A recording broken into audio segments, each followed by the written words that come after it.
Hello, ladies and gentlemen. Welcome to Coffee, Tea, You and Me. This is Coach Powell. I'm coming to you live. This has got to be over 100 episodes we've clocked in so far. You know, we've been doing this show since every Friday at 3 o'clock since COVID started. And this has been a love of my life, a passion for me. And it started off doing something very similar every Friday afternoon. I would hang out at my local coffee shop and I would talk to entrepreneurs and business executives and sales professionals, helping them to understand the various different ways they can be successful and help them with their business and grow. It's all about growth when it's all said and done. And there's been a couple of things that have inspired me this week that I want to share with you.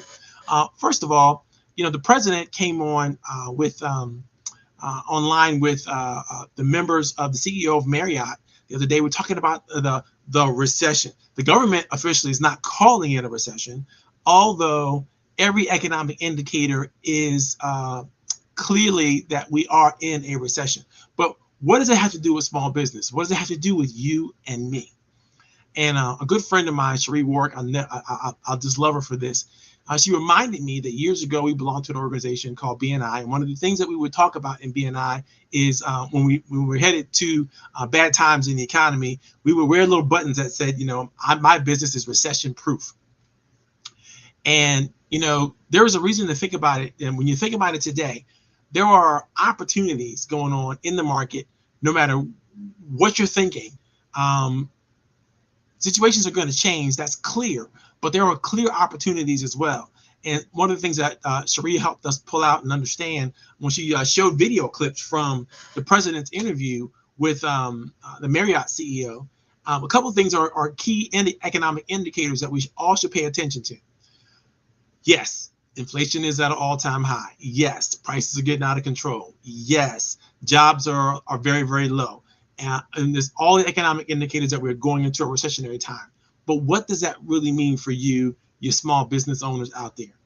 Well, number one, we have more jobs available to us than we have had in the last couple of years, and those jobs have to be filled with skilled professionals.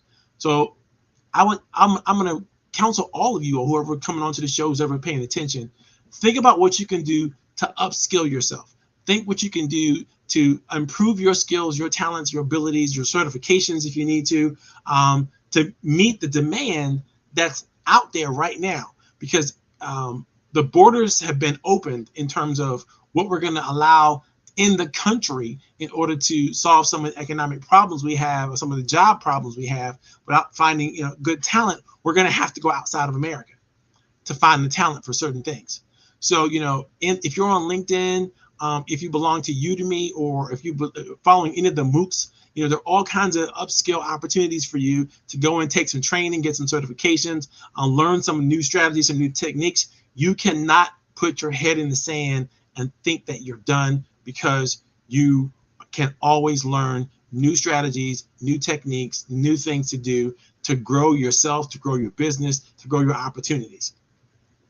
Another thing that happened kind of recently to me is I got a note from my daughter. She's 23 years old. She's doing an internship down in Disney, and she's moving from the retail space, which has nothing to do with her undergraduate career and what she studied at Howard University, and she's moving into the talent space. She's moving into the entertainment space, where she can utilize some of the things, some of the skills she was able to learn and get under her belt these many years. She studied all aspects of theater, right?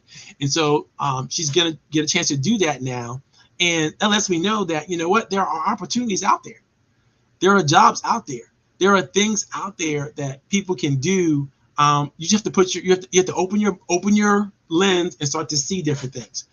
Another thing from the Marriott CEO, he said, burgeoning opportunities are out there right now because business travel is something they measure in their industry.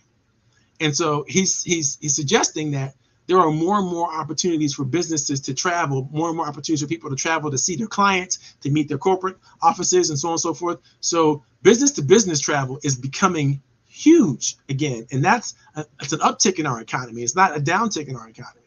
In spite of the fact that inflation is running amok, and in spite of the fact that we don't know what's going to really happen to gas prices and all that kind of stuff, business travel is on the up. Event planning is on the up. People are tired of the Zoom calls, they're tired of the virtual meeting spaces, and they're trying to get back into, having formal meetings and having formal opportunities. That again is on the rise. That's a good thing for Marriott, because guess what?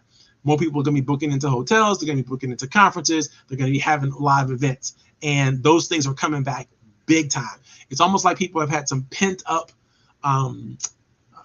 opportunities and just waiting for the economy to open back up and waiting for everything to open back up so they can get back to business as usual. That's really a great opportunity. Now, we're not probably going to go back to business as usual, but we are going to do more face-to-face meetings. And that's going to mean more opportunities for people to engage, more opportunities for people to grow. If you are good with people skills and you're a good communicator, you're going to get a chance to win here. So don't think that you're done. If you are a meeting planner, you're communications professionals, this is going to be an opportunity for you. Everybody's going to need more people to develop sales, more people to develop calls, more people to meet with clients, customers, serving face-to-face kind of meetings, especially with corporate offices and major businesses. This is going to be a big thing. So this is, again, recession-proof. Another thing you might want to think about for business when you're thinking about what you're going to do for yourself is figuring out how you can take advantage of all the new opportunities that are going to be coming from the pent up demand. Now, what do I mean by that? Studies also show right now that we have saved more money.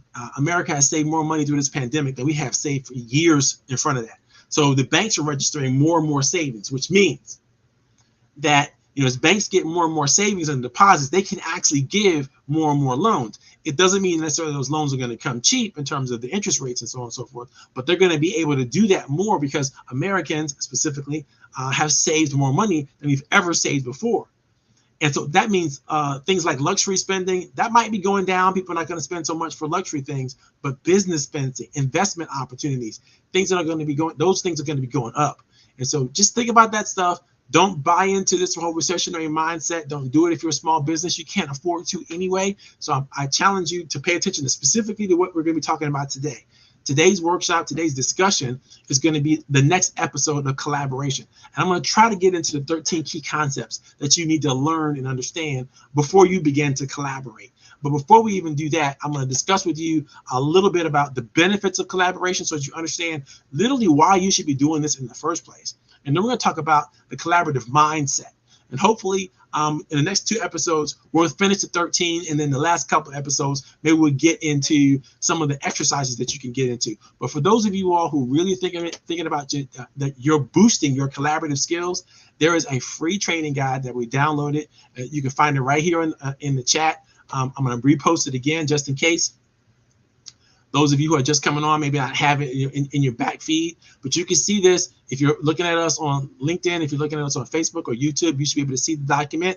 Feel free. I've updated it today with some new information. And so feel free, if you downloaded it last week, it's a totally different document now. So you might want to open it up again and download it to your hard drive, keep it, share it, do whatever you want to do with it. You have my permission. It's copyrighted to me, but that doesn't mean that, I'm not willing to share. I'm a big sharer. And you'll find that as you talk today, this is what collaboration is all about. Now, we have one of our guest coaches is coming back to the table today. I'm very proud of the fact that he must have had a great time because he's coming back to do it again, right? So Mr. Sterling Harris is back in rare form, and I'm going to let Sterling introduce himself right in front of or right behind this break that we're going to have real quick.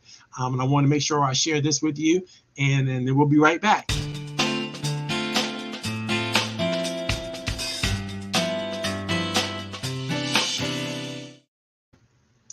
Okay, ladies and gentlemen, we are back. I want to make sure before I move on that if you're watching us for the first time, if you're coming on, if you haven't already liked this, shared this, hit the bell up front so we can make sure that, if you are watching this on YouTube, make sure that you like this because we want to make sure that you get a chance to, every time we get the show, we want to be able to hit you in your Facebook, your LinkedIn, your YouTube accounts so that you can be reminded that this beautiful opportunity is happening for you as an entrepreneur, as a sales professional. No matter where you are in the business space, we want to be your friend. We want to be your outlook. We want to be your advocate. And if there's something that you want to know about, something that you want to understand, go ahead and feel free to post that in the comment section. Anything that you have a question about, post it in the comment section. And for you, those of you who are out there, let us know where you're coming from. Let us know what city you're in. Let us know what business you're in.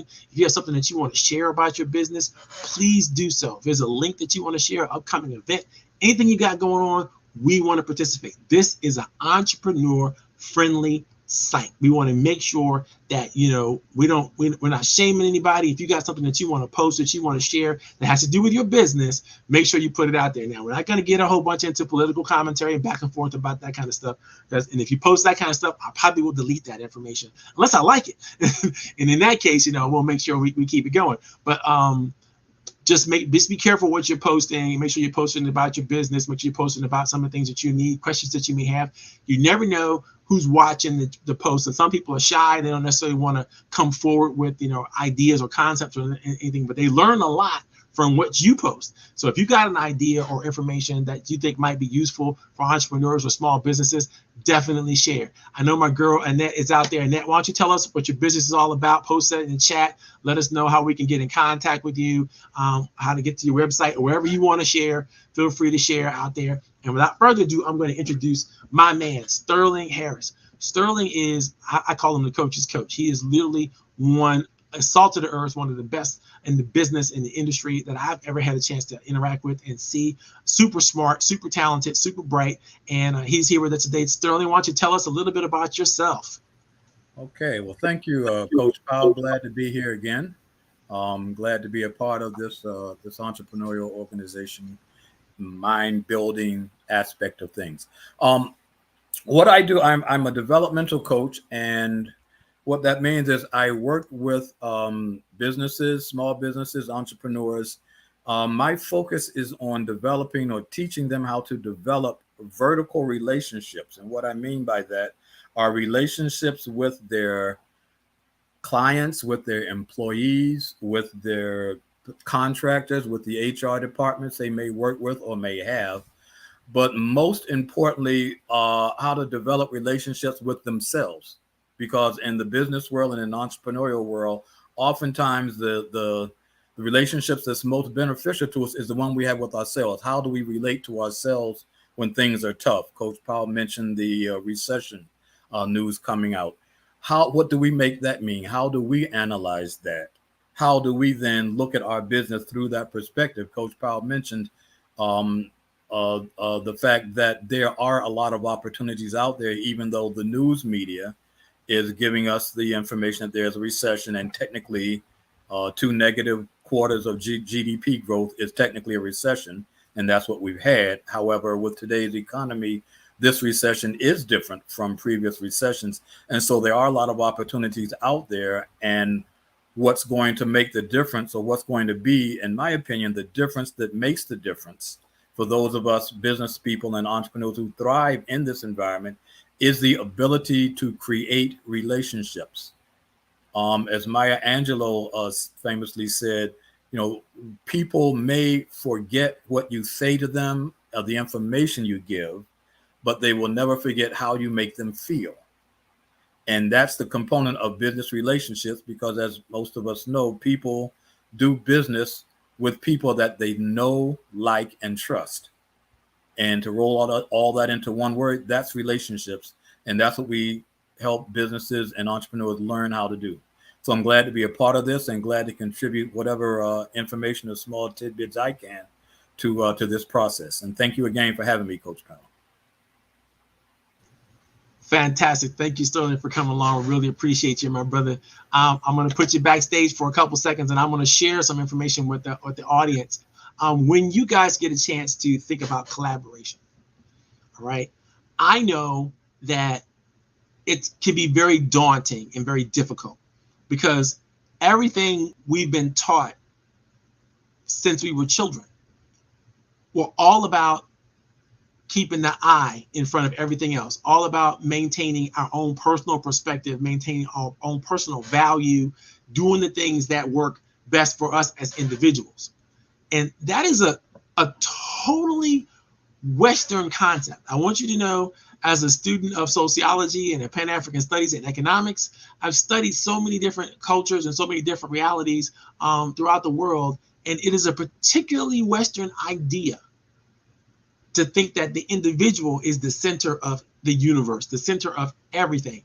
As a person who kind of is born into that tradition, but is not from that tradition, from a cultural point of view, it always kind of difficult for me, because when people say things like life, liberty, happiness, the pursuit of freedom, right? I'm wondering what they're talking about. I'm wondering the concept of these things that were written in the Declaration of Independence in the United States of America were not necessarily available to all, although it says that all men are created equal. We know that they weren't considering everybody equal at that time, but they wrote that in this foundational document. So it kind of rings to me as an aspirational understanding of where we're going to go, what's possible in the reservoir, so to speak, of human potential. And so we think about these things when it comes to collaboration. How can you collaborate with people that you don't see as equals? How do you collaborate with people when you put yourself above them or put them above you? When there isn't a lot of trust, how do you collaborate successfully? And I'm sure many of you, many of your studio audience have been involved in situations, I know I have in life, where there wasn't a lot of high trust in committees or corporations or places where I've been, even sometimes in church, right? There might not be a lot of trust involved with interaction between individuals because we're all kind of fighting the need to look out for number one. And when we're looking out for number one, it's impossible to look out for the many. So it would seem to me like the heart of any collaborative effort is understanding, and I love this, the title of the book, I think that Angela Davis wrote, is called When and Where I Enter. Now, for those of you who know her, she's a feminist, and she's also a super pro-Black, civil rights leader in many ways. When she wrote that book and she gave it that title, you have to think about, what was she trying to say? As a Black woman, do I count? Do I matter? When do I actually get a chance to enter and pay attention or be a part of whatever success there's going to be? And I would like to submit to all of you all, when you think about collaboration, there are going to be places and environments where you feel safe, where you feel like you can be yourself and you can bring your A game to whatever you're doing. But I would suggest to you, the real challenge is to turn the places where you don't feel safe into places where you do feel safe. To use whatever influence that you possibly can muster to leverage to create a more collaborative environment, not just for yourself, but for everybody in the room. And so I'm going to share with you, like I said, in the training manual, there's a lot of information, a lot of details. Please feel free to download that and read it at your own leisure. But I want to start today's discussion with discussing the benefits of collaboration that we've found. Now, there are many, and you don't need to experience them all for yourself. But I will share with you these 11 benefits really quickly, because I want to see kind of which ones ring true for you. And if there's something that you really, really love, do me a favor, put that in the chat. Put the number in the chat and what you think that the thing is saying to you in the chat. I want to get some synergies going here, some energy going here in the right direction, so we can see that we're all participating, right?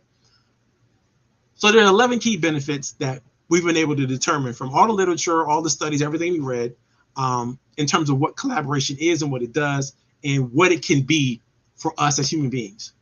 Number one, collaboration allows you to embrace the best systemic experiences of meaning, relevance, and significance.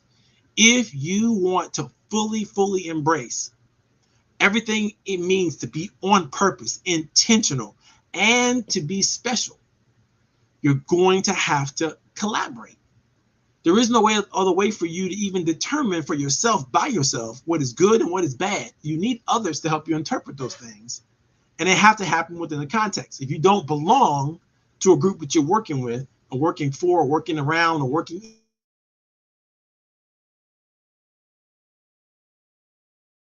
in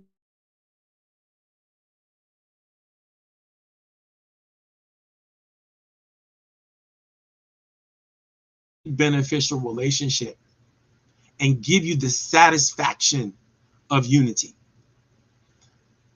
Now, unity of itself, we could go on all day long talking about how powerfully special that is when you can come together with other people.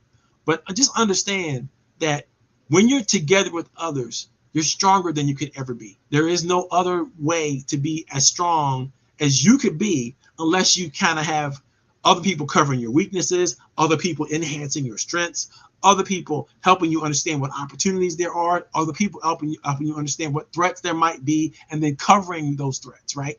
So you can't just reap the rewards of this mutually beneficial relationship if you're not actually just hell-bent on collaboration. And this kind of satisfaction that comes from being able to do it and do it well at a high level, oh, it's amazing. It's indescribable. So if number one or number two kind of works for you, let me know in the chat. Let me know what you're thinking. Number three, one of the biggest benefits, again, of collaboration is creating and maintaining high levels of performance in any role that you play. Because you get to specialize. You get to do the thing that you do well and not have to worry about the things you don't do well, because you have a team, you have an environment, you have a group of people, an association, something that you belong to that's going to support you. You don't have to worry about being supported on all the other things. You can focus on the thing, the gift, the purpose, the talent that you have. And you can do that in a meaningful, powerful way. Number four, you can develop a deeper spiritual connection with everyone and everything around you if you understand how to collaborate. If you truly embrace the collaborative energy, the collaborative muscles, you're going to feel differently about everyone you encounter. And when I say differently, I think I have a perfect example for you. For most of us, when we get a chance to experience babies, newborns, it is one of the most fantastic experiences, because what we know about them is they're a blank canvas. And they're nothing but beauty and joy right now. Even cleaning up behind them and taking care of them is something that people, especially their parents, love to do.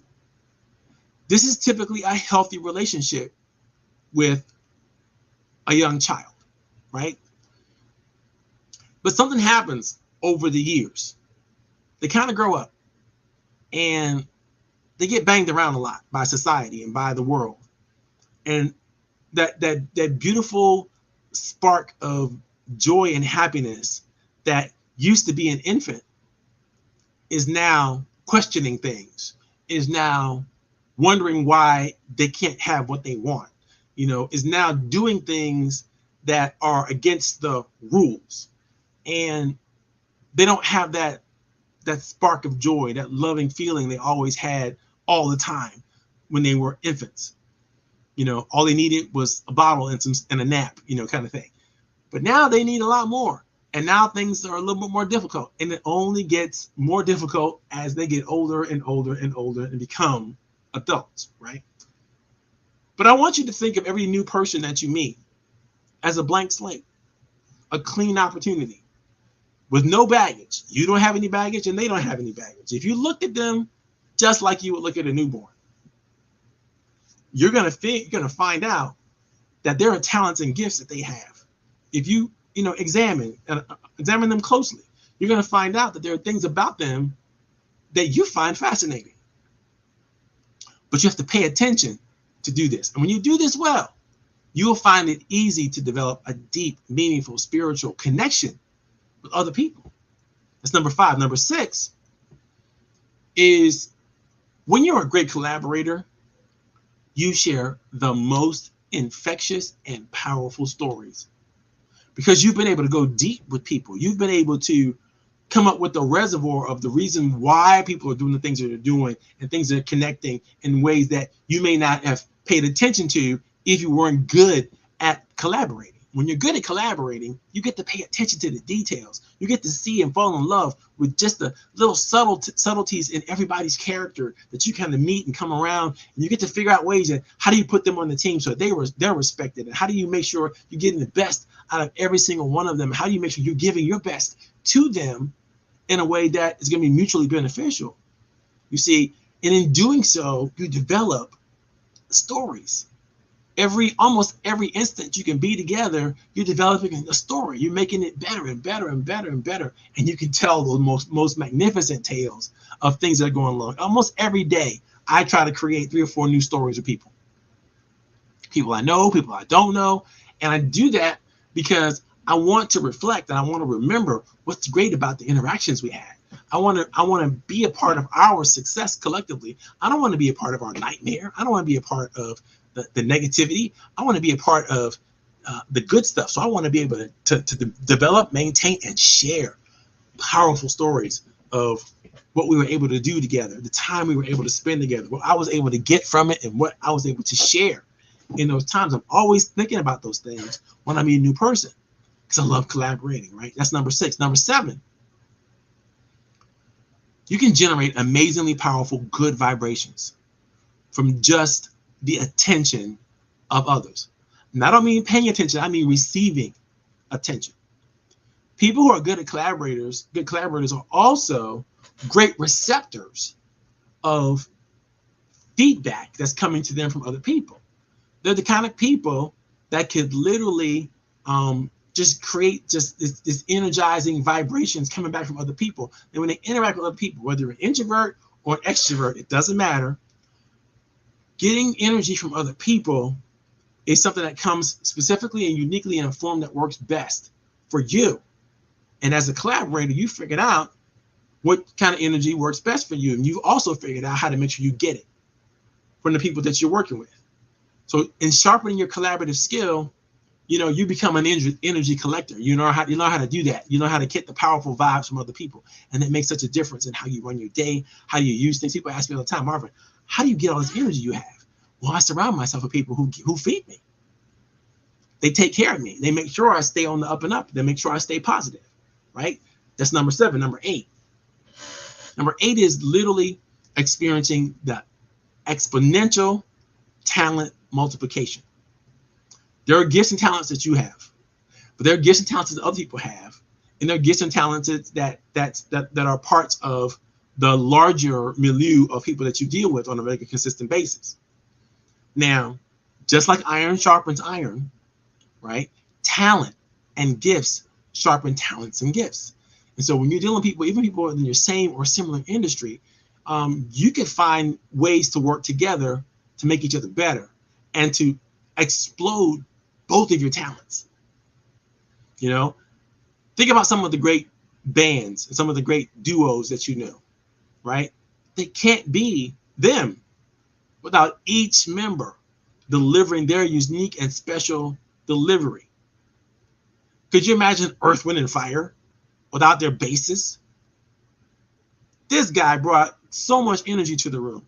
Or without, their major tenors, especially the high tenors, right? The music wouldn't be the same without somebody able to hit those high notes and able to really do the thing that made them unique and special. And then there was that driving force that, Maurice brought to it. This is just an incredible group of people. And that's every band that you know, every group that you know that is magnificent, performing well. They each have their role to play, but everybody's playing at an extremely high level that they couldn't play at the high level without each other. So think about how good talent multiplication comes in collaboration. Think if your talent could be put on steroids and could grow in astronomical ways, exponential ways. It would be incredible, right? Number 9. When you learn how to collaborate and collaborate well, and you're doing it at a high level, you basically establish the means to come to an understanding and how to show up authentically and safely. People who are on collaborative teams, they don't feel like they're taking the risk that they actually are taking because they believe in the power of the group. and they believe the power in the group can rescue them from almost any hurt or harm or danger. So they don't fear going into new opportunities or going into new things because they know how strong they are. They feel the opportunities that come from just being together. Number 10, the maximum benefit of the law of reciprocity happens in collaborative arrangements. People have no problems helping you out with their committee. They have no problems helping you out with the details. They have no problems helping you out with the task that you have at hand when they know that you can turn right back around and help them, and will, without question. You know, they'll go to the mat for you. They'll work extra hours for you. They'll do all kinds of things that they normally wouldn't do because of the understanding of the collaborative arrangement that you are actually in.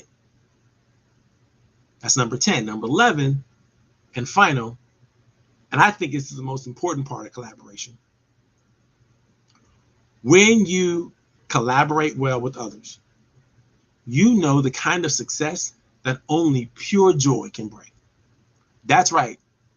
Happiness comes from, success comes from happiness. It's not the other way around.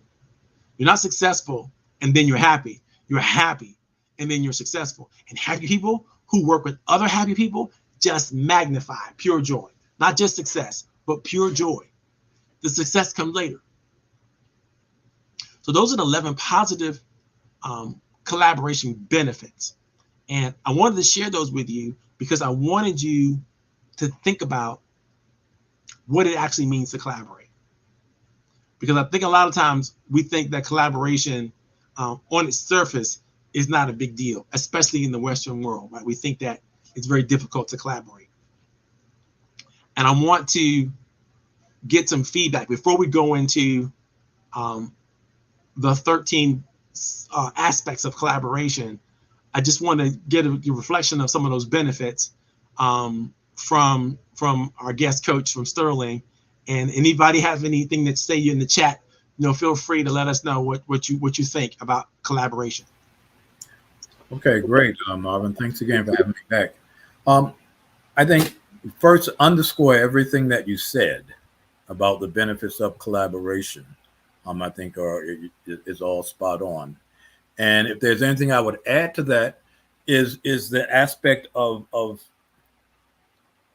the process of collaboration for ourselves in terms of the personal growth and personal development that we can experience through collaborating, because the process is actually, a question of who we actually become through collaborating with other people.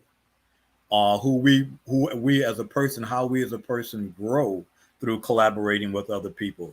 Because when you're collaborating with other people, when you're working with other people in a collaborative environment, as Coach Powell said, it puts you in a position of being able to expand your awareness, not only of yourselves, but of what other people are about. You start to sense a connection with other people. And the thing about collaborating with other people is that it actually it will challenge your beliefs. It will challenge your beliefs and values about who you are, about what you're capable of, and about what other people are. And the reason I say that is because it puts you in a position of being with people who maybe are not like you. See, it's easy to connect with people who are like you. It's easy to connect with people who share your values. The challenge comes when you want to work with and collaborate with people who may have different values or who may have different ideas than you. That's where you need to step out of your comfort zone. And obviously, by definition, if you step out of your comfort zone, you're going to be in the discomfort zone. It will be uncomfortable for you at first, until you realize that once your relationship with yourself is solid, there's no real danger in collaborating with people who may or may not be like you. But the other part of collaboration is that it satisfies one of the basic needs that we as human beings have, because we like to think of ourselves as above the other creatures, and in a lot of ways we are, but in a lot of ways we are like a lot of other animals. In other words, human beings, we're herd animals. socializing, being in social proximity, being in a herd, as it were, is natural to us. So it feels good to be in. As David mentions in his chat, yeah, collaboration satisfies one of our most basic human needs. That's because we're herd animals. We're social creatures. And so what I would like to add to Coach Powell's expertly outlined points is that collaboration develops us as people. And it's a question of who we become through collaborating. And it also puts us in a position of being able to have those, what I call crucial conversations with people who we may not see eye to eye with, but we want to collaborate. And it puts us in a space of looking beyond what their ideas are to who is the person behind that idea. Because if we're collaborating towards a communal goal, towards a common goal, then the disagreements are often just how do we get there? And so that's the big thing about collaboration is who do we become through collaborating? That is a key idea, and I love that you brought that out because, you know, both you and I are all about the developmental capacity of human beings. We're trying to make sure that we do everything we can to help people develop in teams, as individuals, whatever we need to do. That's, you know, basically, you know, our particular gift is to care about that and in a meaningful, powerful way.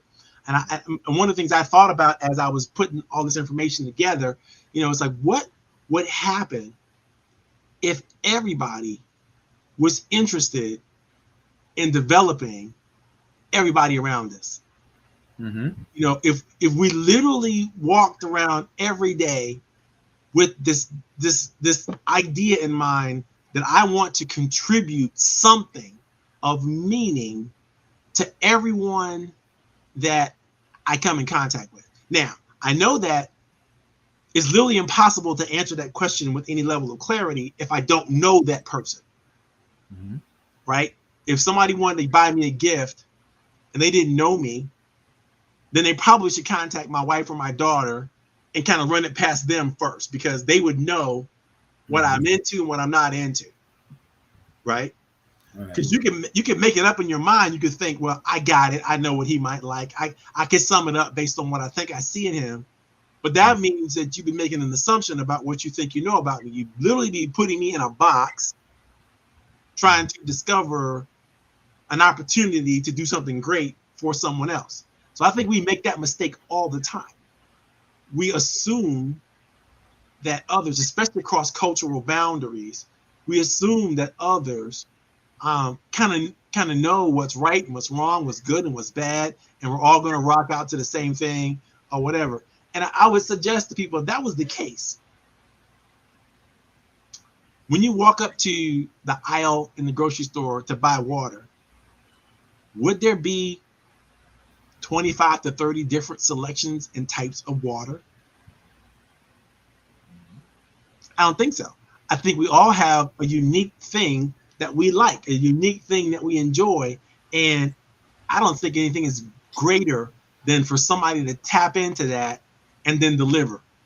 Is anybody ever giving you a gift or something that you were surprised by, but also excited because it was the perfect gift?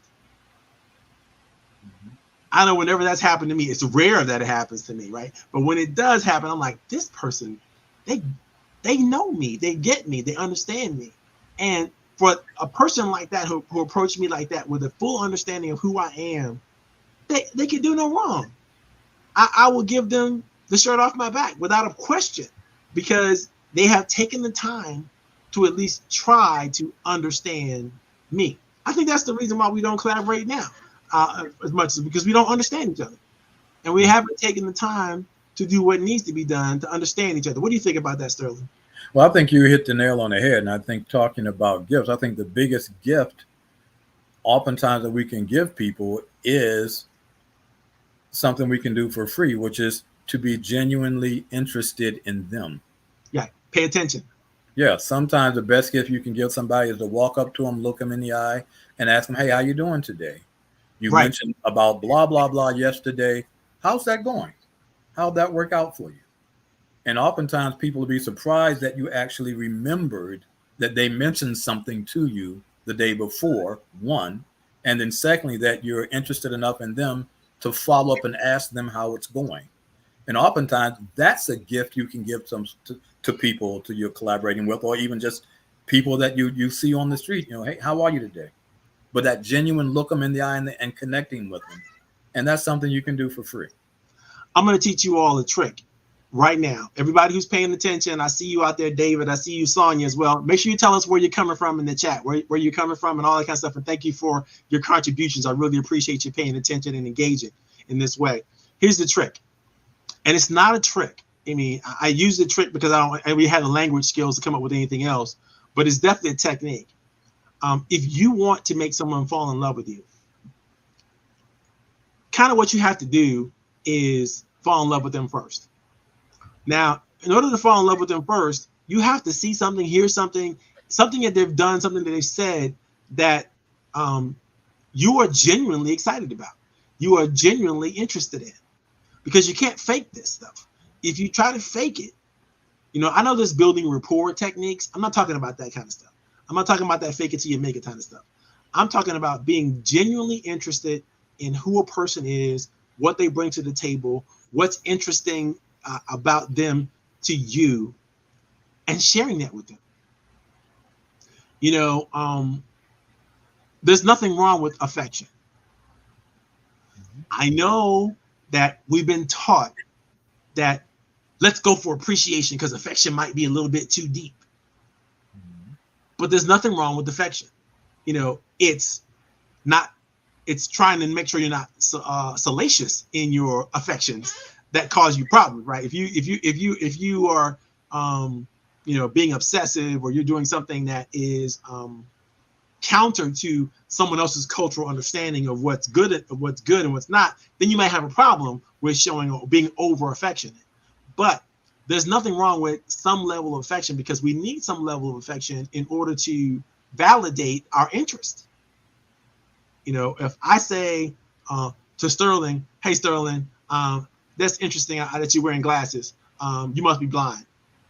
Mm-hmm. That's different than for me to say, man, I really like the way the glasses frame your face, man. I really like that that look on you. And I love especially because the lenses kind of disappear and you can't really see the lenses. It's really all about, you can see more of your face. And like those are people who wear those glasses where you can't see their face because the lenses are so thick. Those are the things those are difficult. But yours, that's a good choice, man. That works well for you.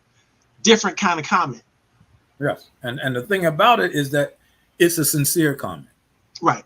Okay, you're not just making up something like, well, I want to connect with this person, so let me make up something nice about them. Right. No, then it comes off as not authentic. Right. So you choose something, as Coach Powell saying, that you really do admire about the person, that you really can comment on. Then it becomes, then the energy of it is that you're giving them a sincere, authentic compliment.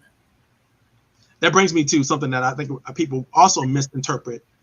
Which allows them which makes it very difficult for them to work with each other, is what respect truly is.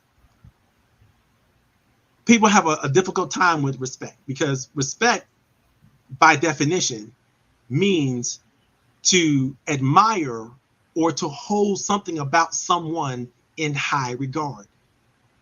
It's about admiration and holding them in high regard, meaning putting them, at least in the moment, above others that you may have in your mind. So you can't really respect someone and ignore them at the same time. You can't really respect someone and have nefarious intent or something that is selfish in mind. That's not really what respect is. Respect is about admiration. It's about holding them in high regard, and how you demonstrate respect matters greatly, because a lot of times people go, well, I respect you, but nothing about their behavior would indicate that they respect you. And so you're thinking like, am I crazy? Do I not know what respect looks like or feels like? Maybe something's wrong with me, kind of thing. And people that will take people into, well, okay, Sterling, I know this word, but some of you all might understand it. It might take you into cognitive dissonance, means you not really understanding what's going on around you and not feeling good about who you are in the moment, because someone who says they respect you is actively disrespecting you in your mind. right? It could cause a lot of trauma, a lot of drama. And a lot of us have had to feel that and experience that in our lives and professional lives. And it makes it difficult for someone who says, especially if someone is your boss or significant other, or, you know, even your child, they can say, I love you all day long. But if their behavior indicates something totally different, then they're doing damage to your self-concept. And instead of helping you grow and helping you develop as a person, you know, giving you appropriate feedback, they're basically working against your own self-concept. And that's really, I think, intolerable. Unfortunately, we can't legislate it. When we try to, we say bullying is bad, right? But when do we figure out somebody's been bullied? It's after the fact. The damage is already done. And how do we keep people from bullying each other when they don't even know they're bullying each other? Because they were taught in management school to say these words, the magic words, right? Like we're again, children, please and thank you. We're supposed to say please and thank you. But what if we teach our children we're supposed to mean please and thank you, not just say please and thank you? You know, how do you mean I'm really, really, really happy and joyful about whatever it is you're presenting to me? How do you show that, you know, I'm really, really feeling special about this? Thank you so much. You know, how do you do that in a way for our children? Because they know the rules. You're supposed to say please and thank you. And they do. You know, you hold the door open for somebody, they say thank you. Right. But do they mean it? Yeah, and that's the thing. As Coach Powell talked about, the cognitive dissonance. As human beings, you know, we some people call it intuition, some people call it sensitivity, but we have this authenticity detector, I call it. Whereas, you know, somebody can say the words, but if the energy behind it is not congruent with the words, then there's an incongruity there. We feel uncomfortable. To go back to Coach Powell was saying, you know, you can come up to somebody and say, well, you know, yeah, I really respect what you said there the other day. Now, my words are I really respect. My outward energy is quite the opposite. Right. And so if I attempt to connect with somebody with that, they're going to sense the incongruency there. Right. And they're going to realize that this guy is not being really authentic. Exactly. You know, as we say, he's not walking his talk, as they say. Right. He speaks with forked tongue. Yes, exactly. And that negates rapport and trust quicker than anything.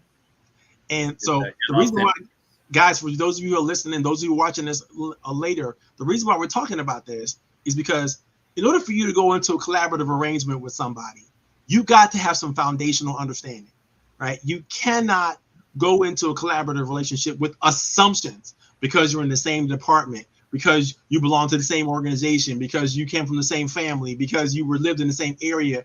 All the things you think you know about a person, and your brain is like set up for you to take these kinds of shortcuts, right? But it's also setting you up for disappointment.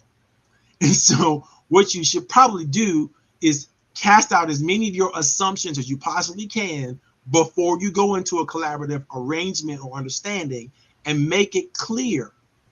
You know, be very, very clear about what you're hoping to get out of this collaborative arrangement, what you're hoping to give to this collaborative arrangement, you know, what you're hoping that another person might give and what you're hoping another person might receive from the collab. If you're clear about the contribution and clear about who benefits and how that kind of stuff, you have a much higher chance of not taking each other for granted. You have a much higher chance of not being your bias, not showing up in the discussion and the arrangement, and you're going to be more willing to have what Sterling said, the crucial conversations, which I promise you will have to have in any collaborative arrangement with anyone. You will have to have a come to Jesus moment where, you know, you just have to lay it on the line and speak the truth, whatever you think the truth is for you. And they have to speak the truth, and you have to come up with some idea of how you're going to move forward together. Because if you don't, then whatever you're harboring, whatever you're holding back on, whatever you're not sharing is going to become a problem that's going to fester. later on, and it's going to be an issue that you can't talk about, and because it's gotten too big. I know some of you are out there right now. You might have gotten in situations where you've been talking to somebody, or you've been working together with somebody for so long, and you've been tolerating whatever little thing that irks you about them for so long, and now you're feeling like, if I say something about it now, they're gonna ask me, well, why didn't you tell me this years ago? Didn't you not trust me? Did you not? What's going on with this? What's going on with our relationship? And it's gonna mean a lot more to them than you probably mean it to me. I have a wonderful story. A friend of mine held from his wife for years that he did not like a dish that she cooked. In fact, he would go so far as to tell her it actually tastes good. 4 years. And I don't know why he felt even comfortable sharing this with me, but I'm not going to mention his name or the dish. So in case he's watching, nobody will figure it out. But think about this. If somebody told you for years and told you for years, oh, I love your thing, whatever it is you're preparing, whatever it is you're cooking, wouldn't you do more of it? Because that's exactly what she did. And she fed it to the kids. And he told the kids, listen, I don't like your mother's blah, blah, blah, but we can't say anything to her because I told her many years ago that, that it was good. And so now I need you to help me. So now he's got the kids incorporated in this deception, and it's nothing, no other word but deception. When he told me about it, I was like, dude, you got to come clean. You got to tell her, I'm sorry. You can't go. She's going to, she might not even find out about this until you're dead and gone. And then she's going to wonder, who did she really marry? Exactly. Who was this guy? And the beauty of that, I just like to throw in there, Coach Powell, is that from his perspective, my guess is, I don't know, but I'm just guessing based on my experience with working with clients and whatnot, is he was doing it out of love. Right. From his perspective, I don't want to hurt her feelings, so I'll tell her everything's okay. So again, and I say this to if anyone's out there that's been doing something like this, don't judge yourself for it. It's not that he's being a bad person. He's, from his perspective, he's doing it out of concern and care for her.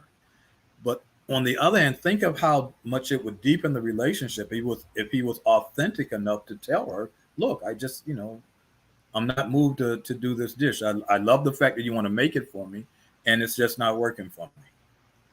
Now you got that openness there, and who knows, that may give her permission to maybe share, if she's been doing the same thing, to share with him. Right. And it takes the whole relationship forward, because it's like, oh, well, we can get over that little speed bump and accelerate further. That's why I always counsel. When I was a financial advisor, I would counsel my friends and associates that I would work with, especially if I was working with a couple. Like, listen, each of you have your different ideas about what you think about money. Whatever you think, they're going to be different. Even though I know you're married, I know you make this commitment and blah, blah, blah. But how you think about money is one of the major causes of why people break up and their relationships don't make it.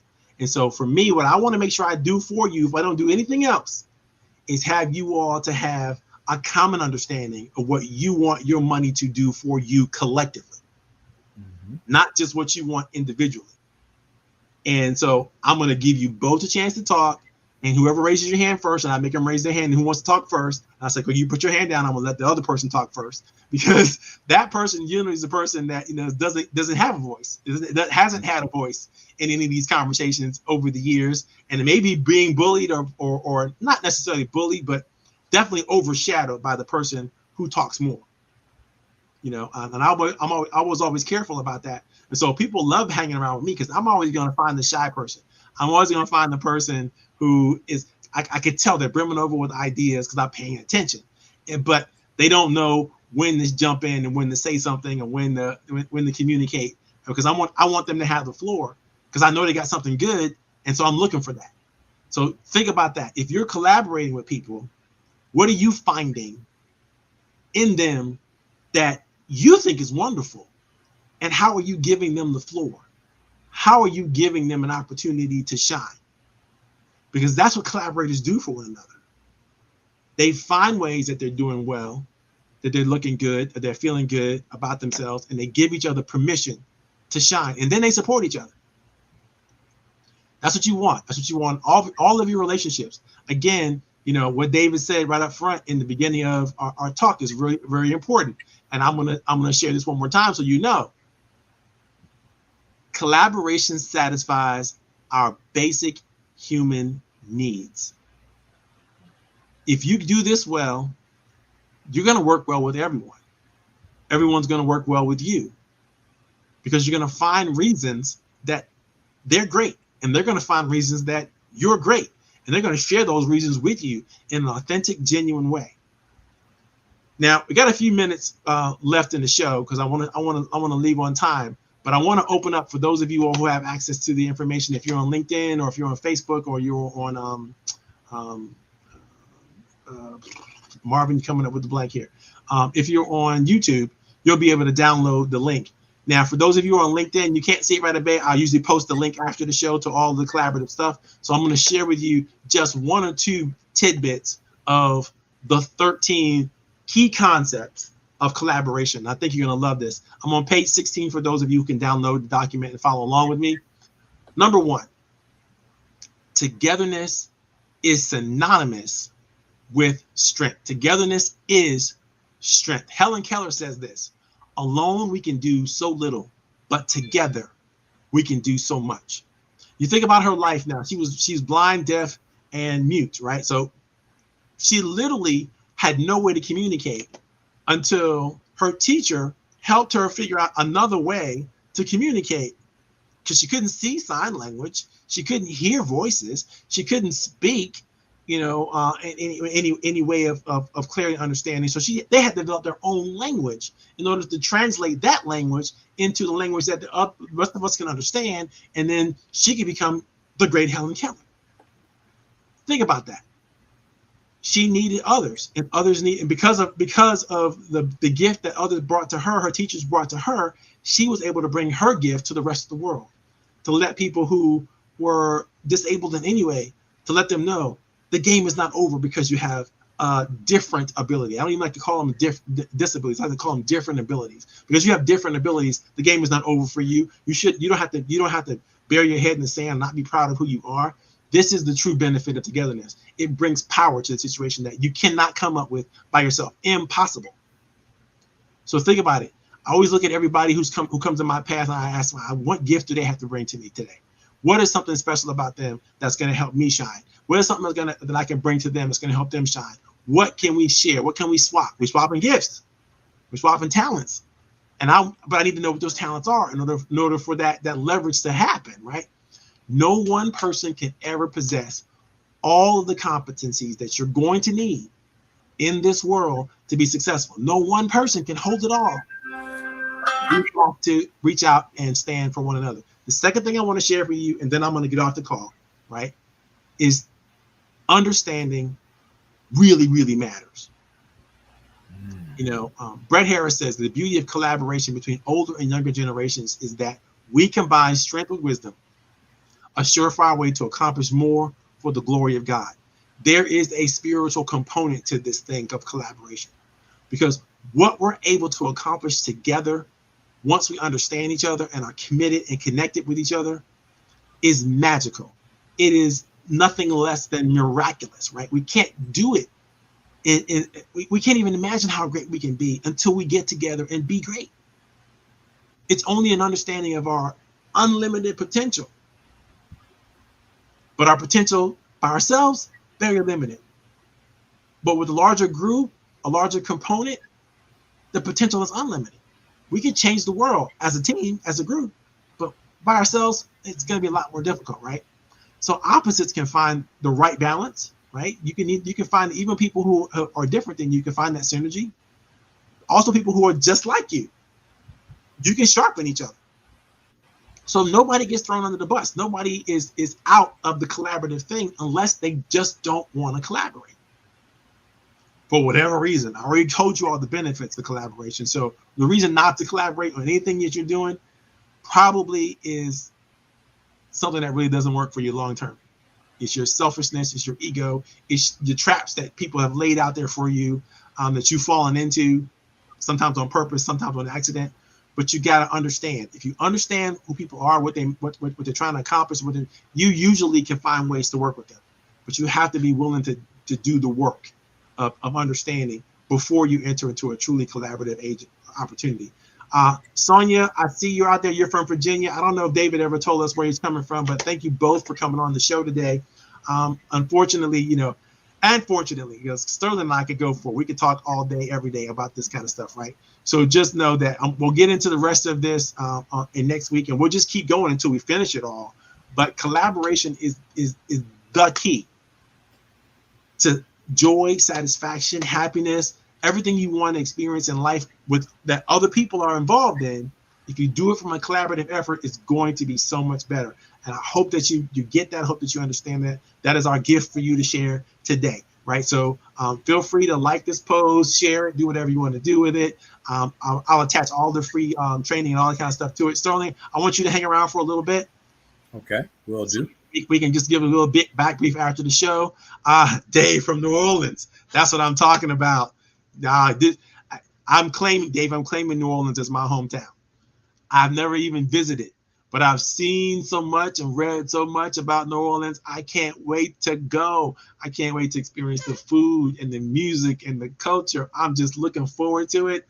I want to be there on Fat Tuesday. I want to be there, celebrate Mardi Gras, and do all the beautiful things that's going on down there. So thanks for signing on to the show, Dave. I'm going to post the document that I'm talking about in LinkedIn, so you'll be able to see it and download it after the show.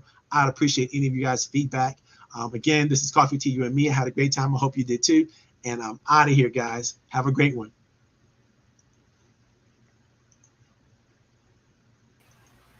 All right, Sterling. Okay, bro. Mm-hmm.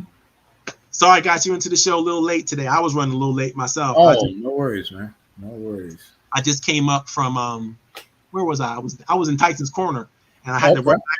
I had to run back to Centerville, and I had like a half an hour to get here, so it was crazy. It bees like that sometimes. Yeah, man. You're in motion, man. When you're in action. Well, thanks so much for coming on the show. Oh yeah, no, thanks for inviting me back. I appreciate it, man. Dude, you can come anytime. You can come anytime, every Friday. I got no problems with it. As long as you're enjoying it and having a good time and you're making a contribution, yeah, we're gonna have to extend the educational moment a little longer than because our conversations can just I can see now they just go. And it's organic, so that works perfectly. I'm sure the audience will really love it. And by the way, did you figure out how to share the show?